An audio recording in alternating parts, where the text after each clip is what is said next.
নমস্কাৰ, স্বাগতম জনাইছোঁ মই ৰিচুলৰ অন্য এটা ভিডিঅ' আশা কৰোঁ সকলো ভালেই আছে আৰু মই আগত যিটো ভিডিঅ' দিলোঁ ভিডিঅ'টোত বহুতখিনি কমেণ্ট আছিলে আৰু লগতে বহুতে কৈছে যে দাদা এইটো যদি হয় আমাক মানে ঠগিছে বা বহুত দুখ লাগিছে, বহুত এতিয়া দৌৰ মাৰিবলৈ মন নোযোৱা হ'ল। তেনেকৈ বহুতখিনি কিছুমান কমেণ্ট আছে, বহুতখিনি ল'ৰাৰ মনো ভাগিছে আৰু মানে এইটোত মই কিন্তু কওঁ আপোনালোকক এতিয়া CM ছাৰে যিটো কৈছে সেইটোৱে হ'ব।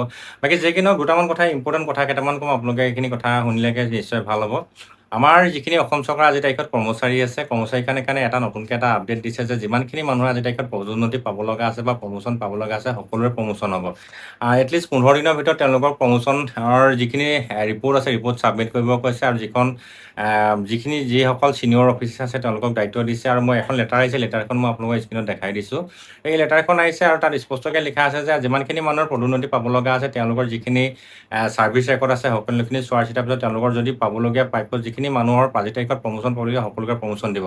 আৰু এইটো যদি হৈ যায় তেতিয়াহ'লে এটাই ভাল কথা আছে, যি আপোনালোকৰ আজিৰ তাৰিখত অসম আৰক্ষীৰ ABUB যি 700 বা 1000 পদৰ কাৰণে বিজ্ঞাপন প্ৰকাশ কৰিছিলে বা এপ্লাই হৈছে, তেতিয়াহ'লে আপোনালোকৰ তাত যথেষ্ট পদ আপোনালোকৰ তাত প্লাছ হ'ব, মানে পোষ্ট ইনক্ৰিজ হ'ব। গতিকে আপোনালোকে তাত চিন্তা কৰিবলৈ একো নাই। আপোনালোকে যি 1500 পদৰ কাৰণে যদি আপোনালোকে ইণ্টাৰভিউ দিব লগা হৈছিলে বা তাত 1500 পাব লগা আছিলে, কিন্তু যদি এই পদোন্নতিখিনি দি দিয়ে বা প্ৰমোশ্যনখিনি দি দিয়ে তেতিয়াহ'লে আপোনালোকে তাত যথেষ্ট মানুহৰ আৰু পদ ভেকেঞ্চি হ'ব। যিহেতু মই আগতে কৈছিলোঁ, ইয়াৰ আগত এটা ভিডিঅ' কৈছিলোঁ যে 19 এপিপিএনত এতিয়াও আৰু কোনোবা এটা 17 বেটেলিয়ন নে ক'ৰবাত বেটেলিয়ন এতিয়াও বহুত মানুহখিনিয়ে PC কোৰ্চ কৰি আছে। গতিকে যিসকলে PC কোৰ্চ কৰি আছে তেওঁলোকে হাবিলদাৰ পৰা SI হ'ব বা APSI হ'ব, তেতিয়াহ'লে আপোনালোকৰ তাত হাবিলদাৰলৈ আকৌ নেক্সট প্ৰমোশ্যন যাব, লেফটেনেণ্ট নায়কৰ পৰা তেনেকৈ আপডেট হৈ থাকিব। গতিকে কনিষ্টবলৰ পদ যথেষ্ট পোষ্ট ইনক্ৰিজ হ'ব। গতিকে আপোনালোকে ইয়াত দুখ কৰিবলগীয়া একো নাই, আপোনালোকৰ কাৰণে ভালেই হৈছে। আৰু ইয়াৰ আগতে যিহেতু CM ছাৰে 2 বছৰ মূৰতে আপোনালোকক এপইণ্টমেণ্ট দিবলৈ সক্ষম হৈছিলে, তেনে ক্ষেত্ৰত আপোনালোকে কোনো দুখ লগা কথা নহয়। কি পদৰ পোষ্ট ইনক্ৰিজ হ'ব মই আপোনালোকক এতিয়া এইটো ক'ব পৰা নাযায়, তথাপিতো মই কওঁ আজিৰ তাৰিখত যিখন অৰ্ডাৰ দিছে CM ছাৰে, তো এই অৰ্ডাৰখনৰ মতে যদি চাওঁ অসমৰ যিমানখিনি বিভাগ আছে সকলোৱে প্ৰমোশ্যন হ'ব, তাত কোনো দ্বিমত নাই। আপোনালোকৰ আজিৰ তাৰিখত যদি কওঁ 30+ ডিপাৰ্টমেণ্ট অসম চৰকাৰৰ লগত জড়িত হৈ আছে। গতিকে 30+ ডিপাৰ্টমেণ্টৰ যিমানখিনি কৰ্মচাৰী আছে, যোনবিলাক ছিনিয়ৰ মানুহ আছে, সকলোৰে প্ৰমোশ্যন হ'ব আৰু সকলোৰে প্ৰমোশ্যন হোৱাৰ লগে লগে তাত সকলো যিবিলাক তলৰ পদ আছিলে বা যিখিনি পদৰ বিপৰীতে তেওঁলোকে প্ৰমোশ্যন পাব, সেই পদখিনি খালী হৈ যাব। তেনে ক্ষেত্ৰত আপোনালোকৰ কাৰণে যথেষ্ট সুবিধা হ'ব। এইটো কথা নহয় যে অসম আৰক্ষীৰ ABUB বুলিয়ে নহয়, আচলতে ফৰেষ্ট ডিপাৰ্টমেণ্টে হওক, টিচাৰ হওক বা জলসিঞ্চন হওক বা ইৰিগেশ্যন হওক বা এনেকৈ ধৰি লওক চেৰিকালচাৰ হওক, মানে কি আপোনালোকৰ যিমানখিনি ডিপাৰ্টমেণ্ট আছে সকলোৰে প্ৰমোশ্যন হ'ব আৰু সকলোৰে পদ ইনক্ৰিজ হ'ব। গতিকে এইখিনি ক্ষেত্ৰত খুব ভাল কথা।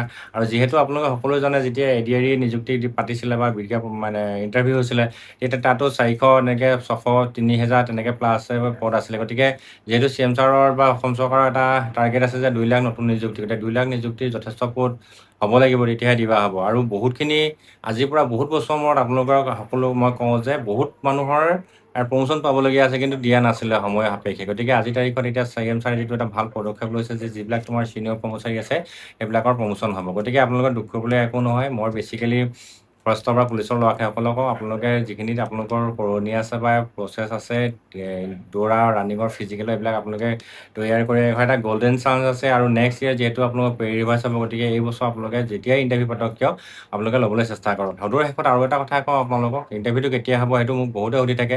তো মই আপোনালোকক এইটো বেছিকেলি কৈছোঁ যে আপোনালোকৰ ফেব্ৰুৱাৰী টু মাৰ্চ এপ্ৰিল এই 3 মাহৰ ভিতৰত আপোনালোকৰ ইণ্টাৰভিউ পতাৰ সম্ভাৱনা আছে। গতিকে আৰু খুব বেছি আপোনালোকৰ 4, 5, 6 মাহ 7 মাহ সময় আছে। গতিকে 6, 7 মাহত আপোনালোকে কোনো দুখ লগা কথা নহয়। গতিকে কথাখিনি ঠিক তেনেকুৱা ধৰণৰ আৰু কথা কৈ থাকিলে ভিডিঅ'টো দীঘলীয়া হৈ যাব। গতিকে ভিডিঅ'টো দীঘলীয়া হ'লে আপোনালোকে নাচাব।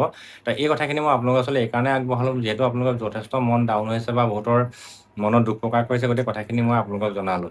কি পদৰ মানে কিবা যদি আপডেট থাকে বা কি পদৰ ইনকেছ হ'ব, মই নেক্সট যদি কিবা যদি সবিশেষ মই পাওঁ আপোনালোকক নিশ্চয় ভিডিঅ' আকাৰে জনাম। চ' ভিডিঅ'টো আপোনালোকে মোৰ চেনেলটো ছাবস্ক্ৰাইব কৰি ৰাখিব, যিসকলে নতুনকৈ ভিডিঅ'টোলৈ আহিছে। লগতে ভিডিঅ'টোত লাইক এটা কৰিব নাপাহৰিব। সকলো ভালে থাকক, ধন্যবাদ।